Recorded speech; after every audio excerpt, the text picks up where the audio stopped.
معلومة مهمة جدا عن التهوية في الشتاء. في ناس عندها فكر مغلوط عن التهوية في الشتاء، او بمعنى اصح ان هي بتفهم مفهوم التهوية في الشتاء. لما بنقول تهوية في الشتاء بقول لك بالنهار، من عندك من بعد الساعة 11 الصبح تمام لحد المغرب كده اهو تمام. حاول تفتح الشبابيك بتاعتك على مثلا على مستوى ظهر الفرخ تمام، يعني ما تنزلش الشباك، ما تخليش الهواء حتى لو عندك عمر ال 38 35 37 يوم ينزل على الفراخ على طول. بالعكس، خلي الشباك زي ما هو كده اهو تمام، ما تخلوش نازل بمنحدر. ده يساعدك في حاجات كتير، ان الفراخ عندك ما تعطس، ان الفراخ عندك ما تفرغش لو بتبيع.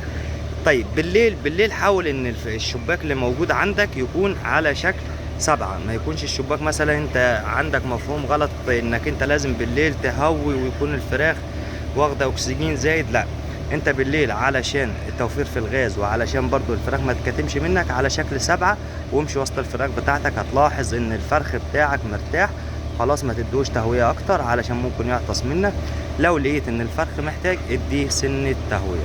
كل دي عوامل كويسة. ما تحاولش بالليل انك تفتح شغل الليل زي النهار خالص علشان تقول ان انا اوصل بكفاءة اعلى. الفراخ هتعطس منك بسرعة، وهتلاقي ان نسبة السردة بتزيد معاك لان في خلل في درجات الحرارة. لايك وشير، وربنا يقدرنا على فعل الخير.